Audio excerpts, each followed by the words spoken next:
Hello, and welcome to episode 19 of Charlotte Mecklenburg History with Dan Morrill. Today is Sunday, July 26th, 2020, and I am Dan's daughter, Mary Dana, and I am here with Dan through Zoom. And we are going to be talking about the Dilworth neighborhood today. Thanks for being with us. You know, Dad, I had my friend, I think I told you this week. My friend Elizabeth, who's a dentist, she said that one of her patients came in and said he's a really big fan of the podcast. So whoever that is, thank you so much. Well, We that's really very appreciate nice. That's very nice. And believe me, it's a labor of love, and it's great to get feedback like that. Yeah. So thanks so much for the feedback. And you can follow my dad on This Instagram. pandemic is about to drive me nuts. Well, I think that it's probably across the board with everyone. Well, everybody hang in there. Yes. Go crazy. And thank you. I'm glad we can do things like this and that we have social media so we can stay connected. Absolutely. Okay, so take it away, Dad. You ready for me to go? Huh? I am. You ready? I am. All right. I do want to talk about donations to Preserve Mecklenburg, and I'm going to spend just a minute. But, you know, those of you who really care about the history of this community and who care about the historic architecture and the buildings that instruct us and remind us of what we have done and what we've done right and what we've done wrong. Those buildings and places are so important. And in many ways, I'm as much a preservationist as I'm an historian. And it's great to do these podcasts, but it would also be great if any of you would just really think about becoming a member. I know Mary Dana's a member, I'm a member. That's right. We're gaining members all the time, but it's so easy because it's only $25 a year. You'll have full membership. We're going to have some token gifts for you. We're developing them now. I'm going to do some Zoom meetings where we'll actually talk about historical issues and preservation. And so annual membership will really put you in the sort of driver's seat to fully participate in that. So you could go to preservemec.org/donate, which is right down here in the third line. And you can make a secure donation. And if you don't want to do that, then make a check payable to Preserve Mecklenburg, 1031 South Caldwell Street, Suite 200, Charlotte, NC, 28203. And I'll be back in touch with you. But I really would wish you would think about it. So, and please tell your friends. I got to talk about my personal roots. And I named this house the Jim and Helen Morrill House, which has no historical validity whatsoever. But I was brought to this house as a baby.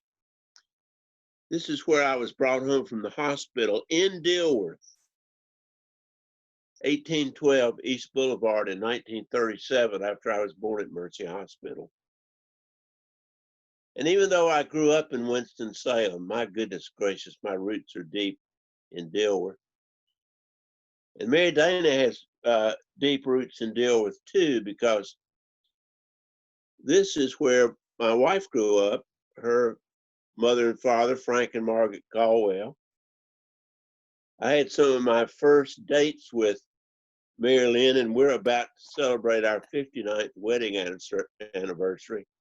That's right. On the front porch of this house at 1027 East Boulevard. Mary Dana, you have some associations with Dilworth too, right? That's right. That's right. Because you did a lot of Halloween parties there with your friends, and you cooked there some Thanksgiving meals with. So I have a lot of personal roots. Dilworth's not just another neighborhood. Now, Dilworth is really, remember, Myers Park started in 1912.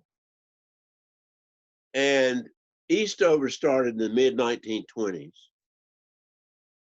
Well, Dilworth started in 1891. So it's a whole different era.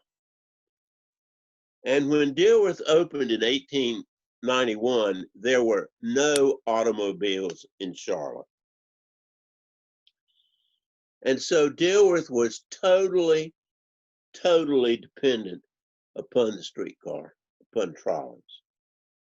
And I'm going to talk a little bit about the history of trolleys because I think that's an important subject and one you need to understand in terms of the impact it had upon cities.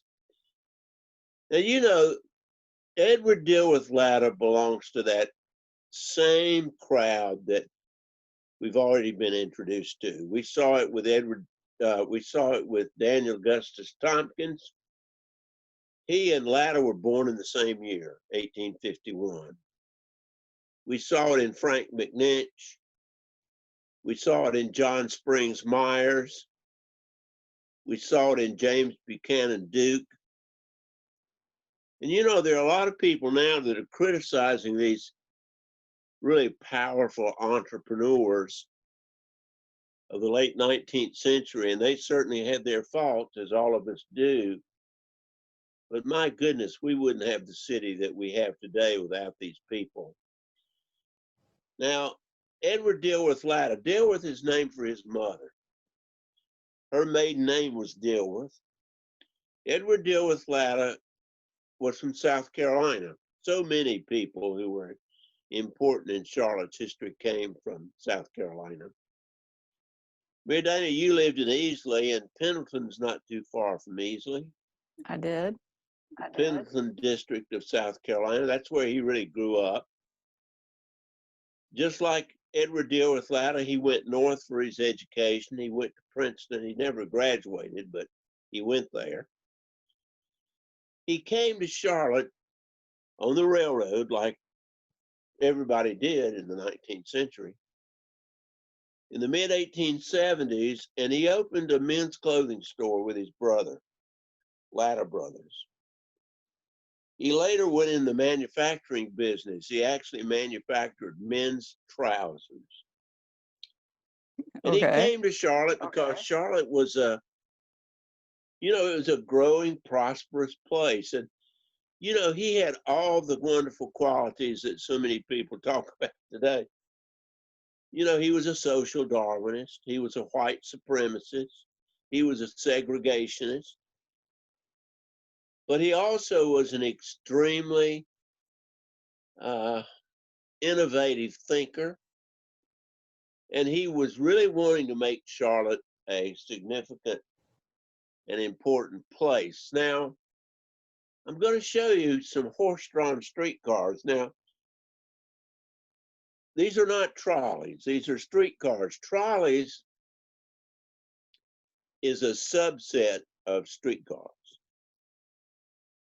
Now, clearly, you know, Charlotte was bounded basically by McDowell Street on the east and 11th Street on the north, and what we now call Moorhead Street on the south, and Sugar Creek on the west. So, and really, you can't expect somebody to walk but about a mile, even if they're in good shape. Lord, I'm at an age where walking a mile would about kill me, but you know, most people can walk about a mile. So if Charlotte was going to grow, you had to have, because remember, I know it's difficult for people to realize, but there were no automobiles. Now, you know, you could go great distances on the railroad by 1887. But once you got off that railroad, man, I tell you, it was slow going. Now, horse-drawn streetcars were very common, but boy, did they ever have limitations. First, you had to feed the horse. The horse defecated, and there was manure all over the place. Sometimes the horses would bolt and run. They were very, very dangerous. And they were slow. You couldn't put very many people on them. And there was a real desire. Now, Charlotte did get a horse-drawn streetcar system that Edward Dilworth Latta had nothing whatsoever to do with. There was a lawyer by the name of E.K.P. Osborne, who was the big horse-drawn streetcar man. But clearly, if Charlotte was going to grow, if it was going to expand, if people were going to be able to live what for then was far out of town, they had to have a way to get there. They couldn't walk. It was too far. Now, there were people who were looking for a way to come up with something. And the man who really made the breakthrough was this man right here. He has nothing to do with Charlotte. I grew up in Winston-Salem, and I remember driving down Sprague Street, and I have no idea what Sprague Street was named for. It was named for Frank Sprague, who was an electrical engineer. And he came up with a new type of streetcar.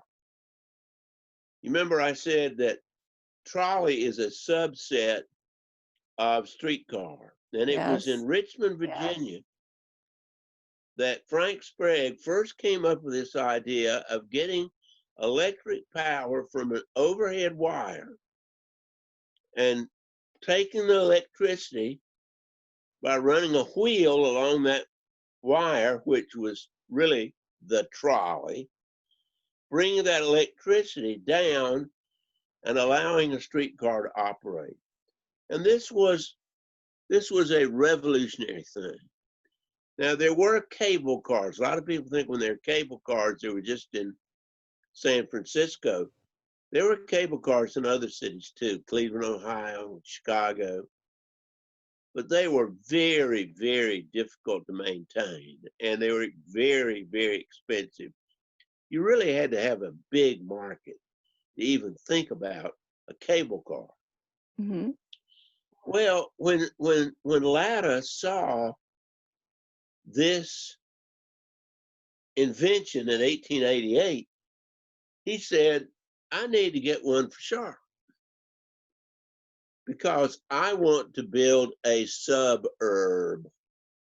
I want to go and build an urban center or a residential district and industrial district that is far, far out of town. And the way I'll get people there is to go with a trolley system. Now, this has nothing to do with government.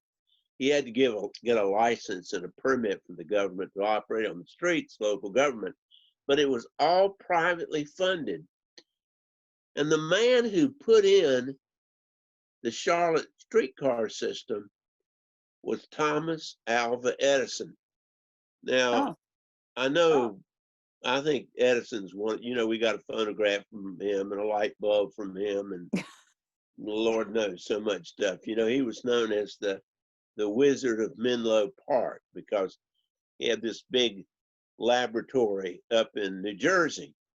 And he did so much with electricity and alternating current and all that kind of stuff. But Edison was in Charlotte because he had set up a laboratory in the late 1880s, 1889, 1890, in the old Mint, the U.S. Mint building, because he was trying to figure a way to use electricity to extract gold from low-grade ore. Now, we've talked about the gold mining before.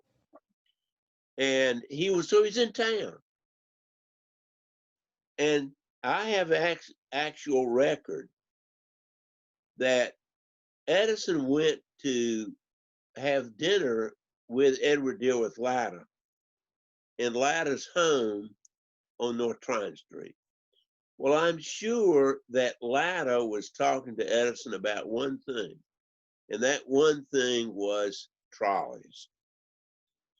And it cost $40,000, which now doesn't seem like hardly anything, to put a streetcar system in place that built a new far distance line southeast of town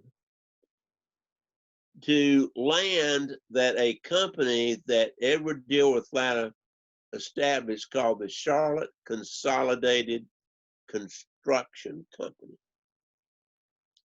It went under the label of 4 C's, Charlotte Consolidated Construction Company. Mm-hmm. He bought farmland east of the railroad track running south from Charlotte, and he was going to build a new whole community there that was way out of town, and he was going to name it after his mama. He was going to name it Dilworth.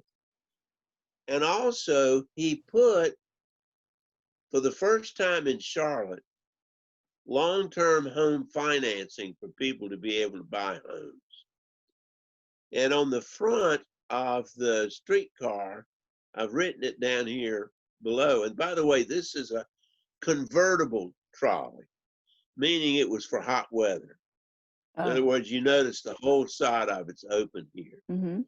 And the label was buy a house in Dilworth with your rent money. In other words, why rent a house when you can actually have a home? Now, the trolley barn was built on South Boulevard as part of this new line. And you can see here are motormen and conductors, and Lord knows more than once we've talked about these major streetcar strikes that they had. One in 1903 and that big one in 1919. By the way, after Dilworth sold the trolley system, which he did in about 1911, as I remember, to James B. Duke. But you can see and you know, there was a close relationship. By the way, you can see that this streetcar was going to Hoskins. Yes, Now the Hoskins cotton mill is still there. I mean, it's still there. So, and you know, you can see the little boy, you know, he must be absolutely enraptured. And of course, every streetcar had a 2-person crew. It had a motorman who obviously ran the car, and then you had a conductor who, of course, maintained proper decorum on the car. Now, these streetcars were part of Charlotte's history. I mean, they were here from 1891 when the first car ran on the 18th of May, 1891. And they were part of this community for down until they were retired and taken off the streets in 1938. Now, this is a great picture here. This is streetcar number 85, which was brought to the square in March 1938 for a goodbye ceremony. Well, Mary Dana knows only too well. I spent how many hours and days and weeks and months and years getting this car restored, finding it and restoring it. And here's that very same streetcar in 1996 when it was operating in South End. And of course, but streetcars are fundamental to Dilworth. There is no Dilworth without the streetcar. So we did a understand that. podcast on the streetcar. I know it, but I mean, well, I just meant in case but people haven't heard it and they want to go and get some more and information. I also showed them a few more pictures too. You can talk about it as much as you want. I just wanted to just, you know. Now, you know, a lot of people think, well, you know, oh, let me see if I can get this to get a little bigger. Yeah, I can. A lot of people think, well, there must have been a lot of people living there when they opened the streetcars. No, there wasn't anybody living out there. The idea was to get people to go out there and see the land and buy the lots and then live there. But they had to have something to go to. Well, what they went to was Latta Park. Now, Latta Park, you know, we talked about Independence Park. Independence Park was the first city park. Latta Park was initially a privately owned park. And all it was really an inducement to get people to ride the trolley because you went somewhere. And what he did was he created a big pavilion which you could go and, you know, dance and have all kinds of good parties and all kinds of stuff. And he also had a place where you could eat. And the streetcar, these two buildings were now basically at the northern end of Springdale Avenue in Dilworth. And you could also go and see this. Now, this is Ladder Park, but then it was called Forsyth Lake because the man who laid out the street pattern for Dilworth, and who did it, by the way, in a grid system, meaning this was no John Nolan, you know, this wasn't curvilinear streets, none of that kind of stuff. But you could go and rent a boat, and they named the boat after different flowers like petunias and roses and, I don't know, dandelions. And you could get in a boat and paddle on this lake. So that was what was first at the end of the trolley line in Dilworth. Now, this is really a fascinating thing here. I got to get this up. This was actually the circular that was given out for when Dilworth opened. Now, I hope I don't go to the next slide. See, you can see that it opened May 20th, 21st, 22nd, and the year was 1891. Now, he chose May 20th as the opening day for Dilworth for a very purposeful reason. That was the day for the signing of the Mecklenburg Declaration of Independence. In fact, people who came to the opening of Dilworth in May of 1891, they got a replica of the Mecklenburg Declaration of Independence. Now, I'm not gonna get into the controversy about the Mecklenburg Declaration I of was gonna Independence. say that's And Latta controversial. didn't care either. He didn't care either. All he's trying to do is sell lots. And you can see Latta Park and Forsyth Lake that I just mentioned. And then he's got some here. This guy was a promoter. Look what it says here. At night, after the pyrotechnic display, meaning fireworks, they're going to have fireworks. You know, fireworks. This is going to be it, baby. Look what he says here. A balloon will be dispatched, attached, on which will be a deed to a lot in Dilworth. In other words, you're going to put this balloon up in the air. Well, the balloon's eventually going to come down because balloons don't stay up forever.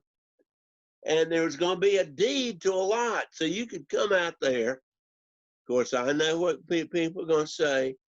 You had to be white. There ain't going to be no African Americans going to be able to get that lot, because that was the way it was, folks. I'm not trying to sugarcoat anything. But can you imagine what a huckster this guy was? I mean, so that was, you know, it was a big deal for getting Dilworth open. So that's when it opened. And now, let me say a little bit about this. Now, this is essentially South Boulevard coming down the hill from Moorhead Street. Now, from the very beginning, because Dilworth was bordered on the west by the railroad track. That was the first railroad that came to Charlotte in the early 1850s. But Dilworth was going to have an industrial district. Now, almost all of these buildings are gone now. They're almost all gone. But there on the west side of South Boulevard, between South Boulevard and South Tryon Street, there was going to be an industrial district. So Dilworth was very different from Myers Park or Eastover.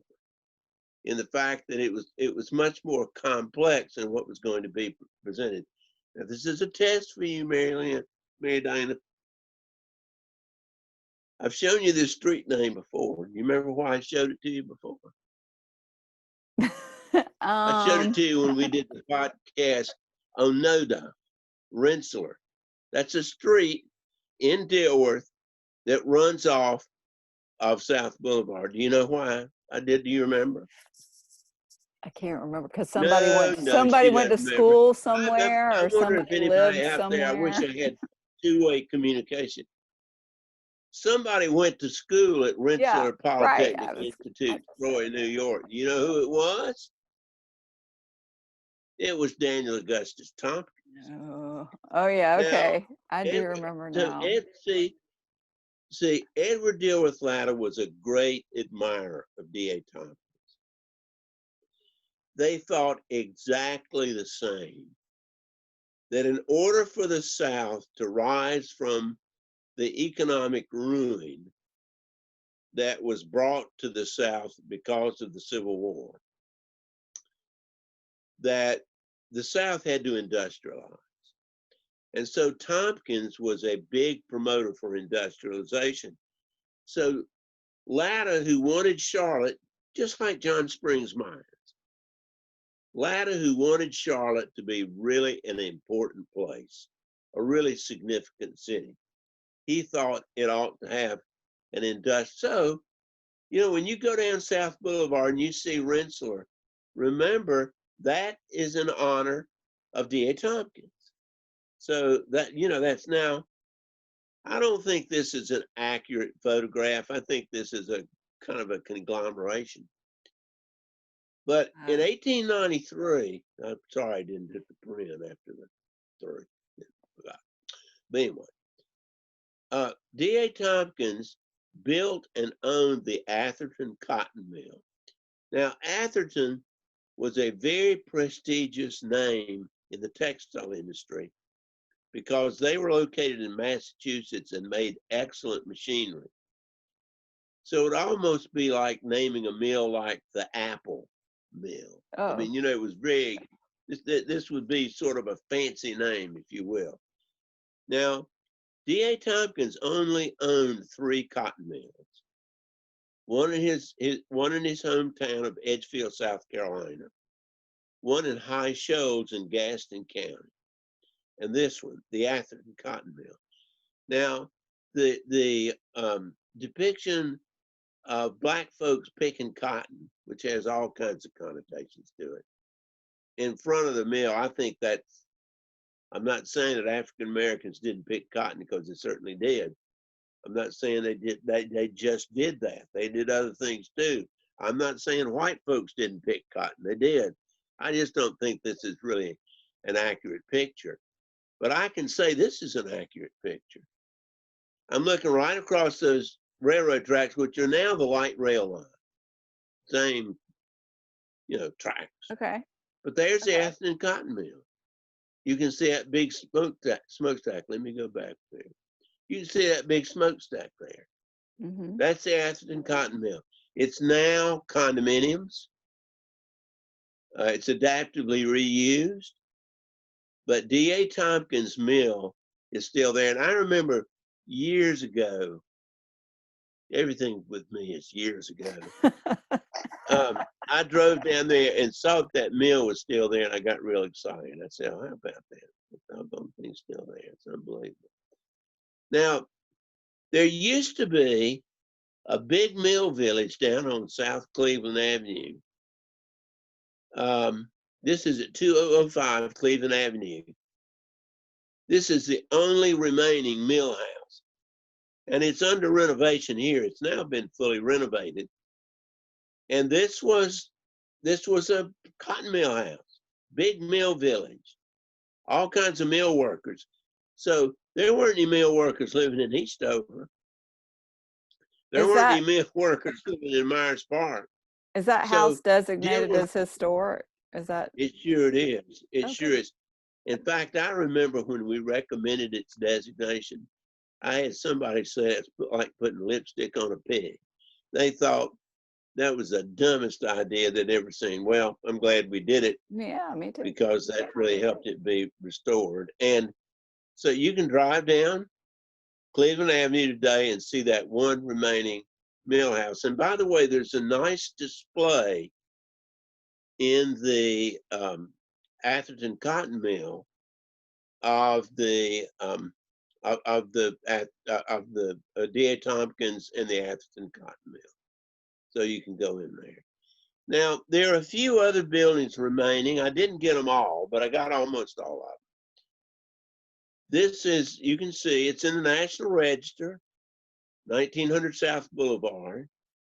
This is the D.A. Tompkins Company machine shop. You remember that D.A. Tompkins was a big distributor of mill machinery. Mm-hmm.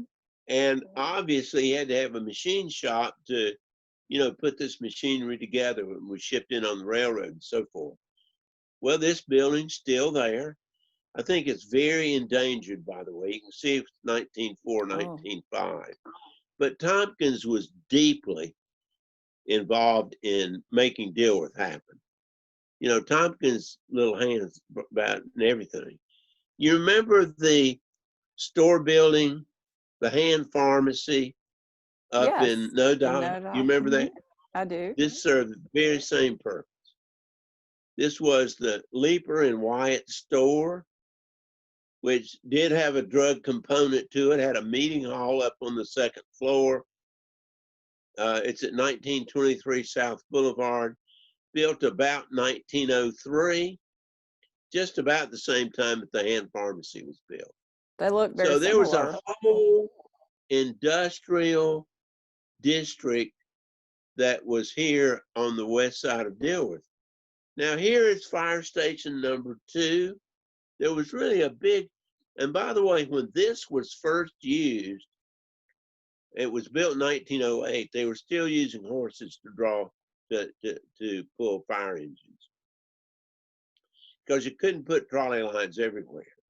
There, you know, there were a few cars by 1908, but they weren't many. And certainly there weren't internal combustion engines that were powerful enough to pull a fire engine.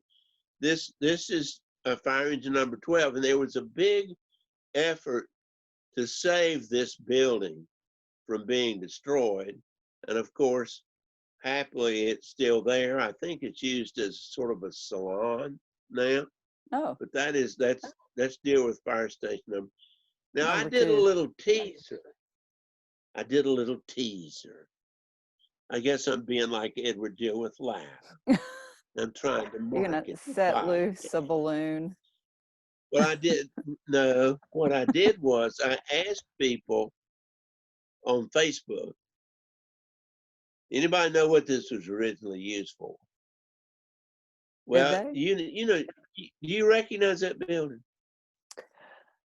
No. Mary Dana, I'm asking you. That's I on know. East Park Avenue. No. You don't remember? You don't recognize that building? No. Well, a lot of people said that it was an A&P store. Now they're right. They're right that it did serve for a time as an A&P store. A lot of folks said, well, that's an A&P store. Mm-hmm. But my question was, what was it originally used for? Now, I have not checked my Facebook page in the last couple of hours. In fact, I was taking a nap until about 10 minutes before you asked me. Okay. So I could be a little peppy. It's kind of hard for me to be peppy. But anyway, Well, sure.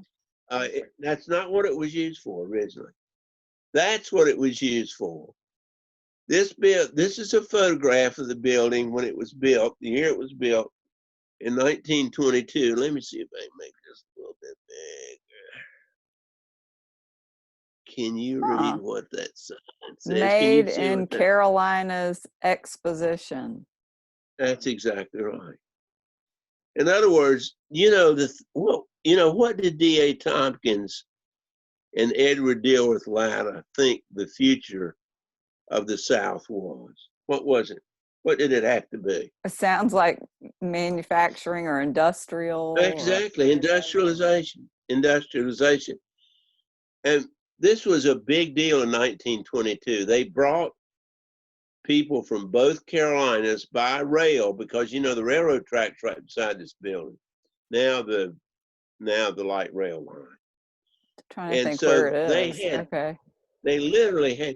I'm really shocked, Mary Dana, that you don't know this building. But anyway, I feel bad. they came by the thousands to come in this building.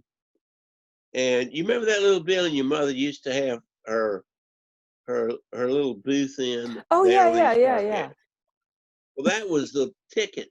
That's where they went to get the ticket. Oh, okay. That was an auxiliary building. They got the ticket to go in for the exposition. So anyway, there you go. So now I want to start talking about architecture, and please listen. Oh, how Because I'm long are you homebound going to with be this doing stupid this?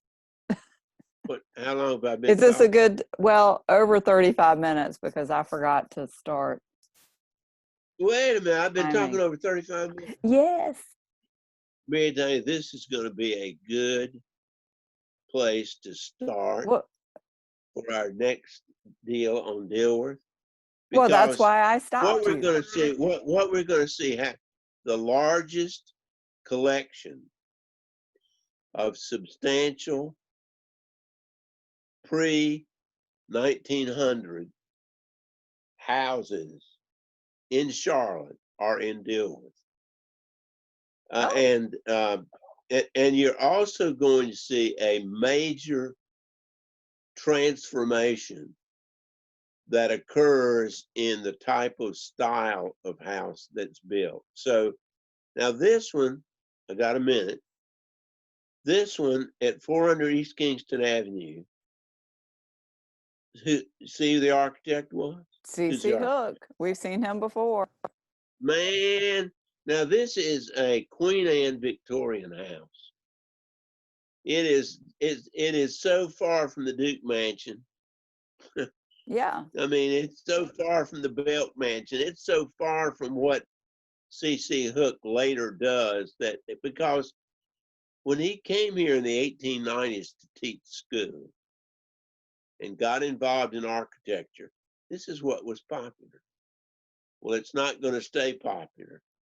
Now, again, please think about, if you care about these podcasts, please become a member of Preserve Mecklenburg. We have got to have a private, nonprofit, effective, broad membership-based preservation entity in this community if we're going to save buildings like the Mallory Jones House. And with that, Mary Dana, I'll say that's it for today, and we'll have a full bore treatment of Dilworth the next week.